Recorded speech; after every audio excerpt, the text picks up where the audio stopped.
Namo Phat. Thanks so much for joining me for a daily practice check-in. Listen, listen, listen. This wonderful sound calls us back to our true home.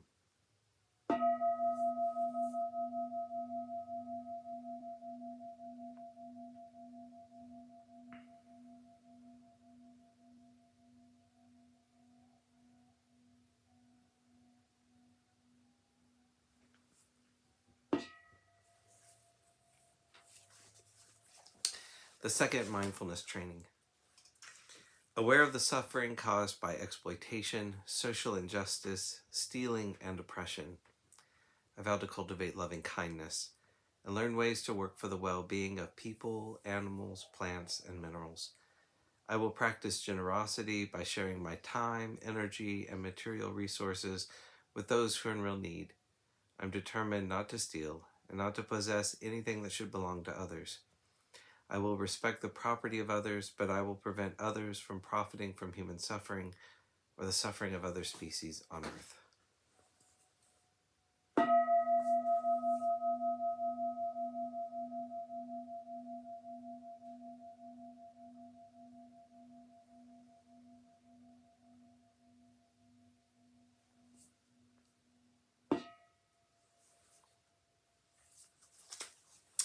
For our Dharma lessons, we've been reading More Than Mindfulness, Widening the Field of Practice by the Monastics of the Thai Forest Sangha, and we're continuing today in a talk by Ajahn Sundara called Nurturing the Seeds of Dhamma.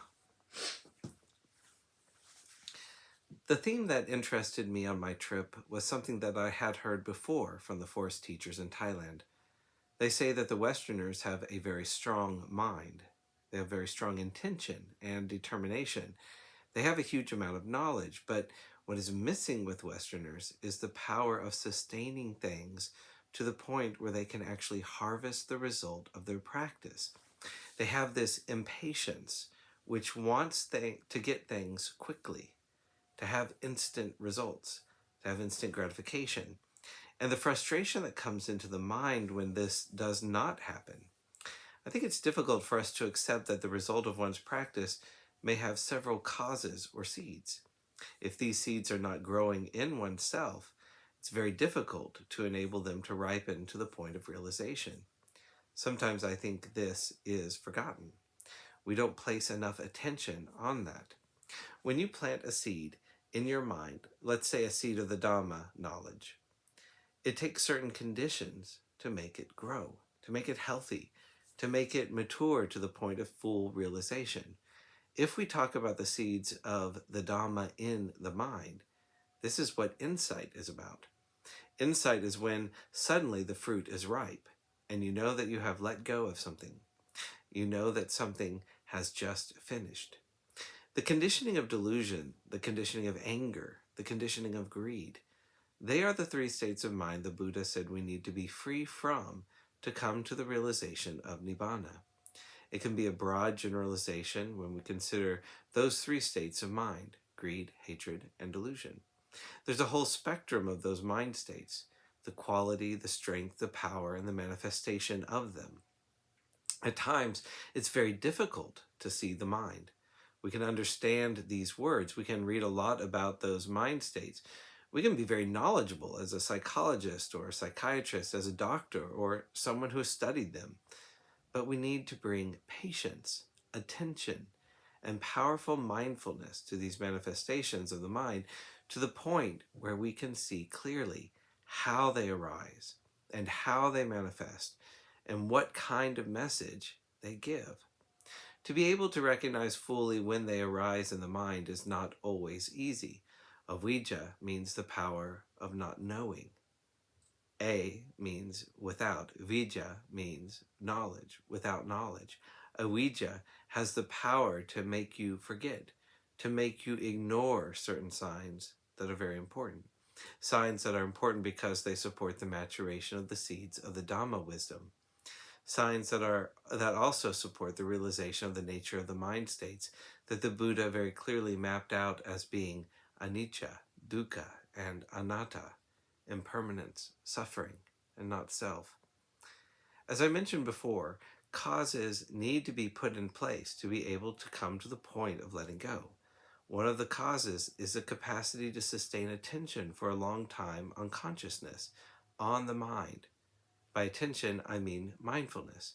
While I was in Thailand, I had a deeper insight about mindfulness. I've been practicing mindfulness as a nun since 1979, so by now I should know what I'm talking about, shouldn't I?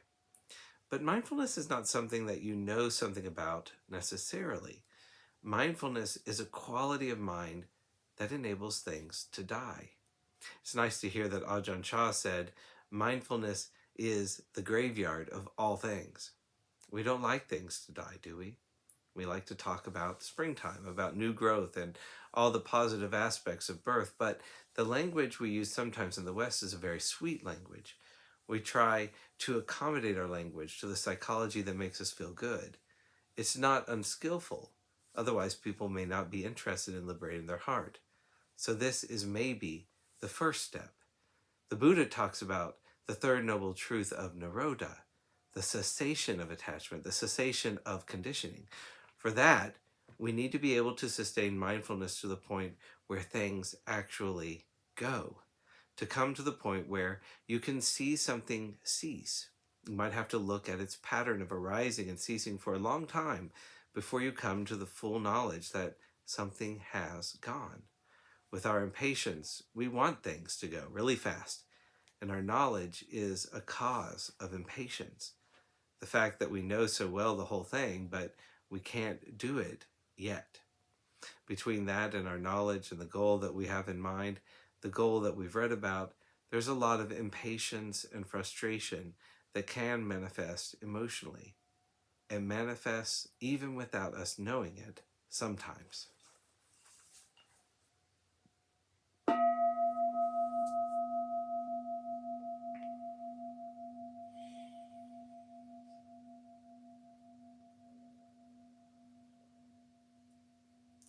May all beings be well. May all beings be happy.